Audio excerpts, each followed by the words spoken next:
Assalamualaikum warahmatullahi wabarakatuh. Perkenalkan, nama saya Novianti Putri Handayani. Saya merupakan mahasiswa keperawatan Universitas Gunawan kelas A1 dengan NIM 01221104. Di sini saya akan menjelaskan mengenai learning domain. Nah, apa itu learning domain? Domain ini adalah cara kita untuk memahami orang lain dalam memahami sesuatu. Nah, learning domain ini tidak bisa menggunakan komunikasi satu arah, tetapi kita harus menggunakan komunikasi dua arah. Jadi ketika kita berkomunikasi dengan pasien atau orang lain atau siapapun itu, kita tidak boleh menggunakan kalimat-kalimat atau komunikasi yang tertutup. Jadi sehingga ada feedback dari lawan bicara kita. Nah, menurut Bloom, learning domain ini dibagi menjadi 3 kategori. Yang pertama itu ada domain kognitif, kemudian ada afektif kognitif, dan terakhir ada psikomotor. Nah, domain kognitif ini adalah jadi dia mencakup keterampilan belajar yang berkaitan dengan proses berpikir seseorang. Nah, di dalam kognitif ini diharapkan apa yang sudah dipelajari itu dapat dipahami dan diaplikasikan. Atau kognitif ini secara singkatnya itu adalah proses berpikir.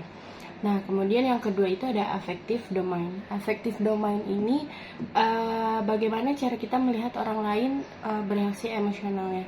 Atau bisa saja itu adalah sikap atau perilaku dari orang lain.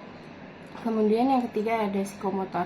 Psikomotor ini sangat terkait dengan keterampilan, jadi sehingga menghasilkan gerakan tubuh atau komponen tubuh. Nah, pergerakan itu dapat dilihat dari gerakan yang paling sederhana atau mudah hingga ke yang rumit. Atau bisa disebutkan psikomotor ini adalah keterampilannya. Untuk contoh dari kognitif adalah ketika kita belajar dan disuruh untuk memahami sebuah materi, kemudian kita disuruh untuk menghafal dan mempraktikannya dalam kehidupan sehari-hari, atau bisa juga berpikir kritis. Nah, untuk contoh dari afektif ini adalah ketika kita mendengarkan perkataan atau pendapat dari orang lain dan ikut dalam diskusi kelompok.